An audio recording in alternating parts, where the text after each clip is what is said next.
இன்னைக்கு divorce rates வந்து ரொம்ப ஜாஸ்தி ஆயிடுச்சு.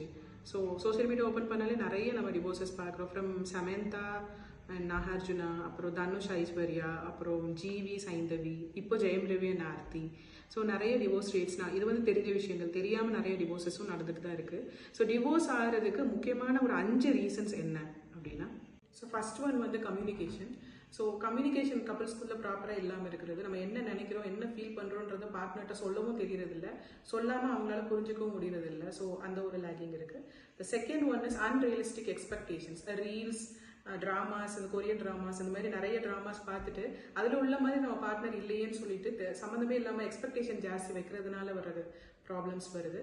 And the third one is trust issues. நம்பிக்கை இல்லாமல் இருக்கிறது, இல்லை இது மாதிரி சந்தேகங்கள் வர்றதாக இருக்கட்டும், இல்லைன்னா ஏதாவது எக்ஸ்ட்ரா மேரிட்டல் அஃபேர்னால இருக்கலாம். ஸோ இந்த மாதிரி ட்ரஸ்ட் இஷ்யூஸ் இருக்கிறது. ஃபோர்த் ஒன் வந்து lack of intimacy. Not only the sex,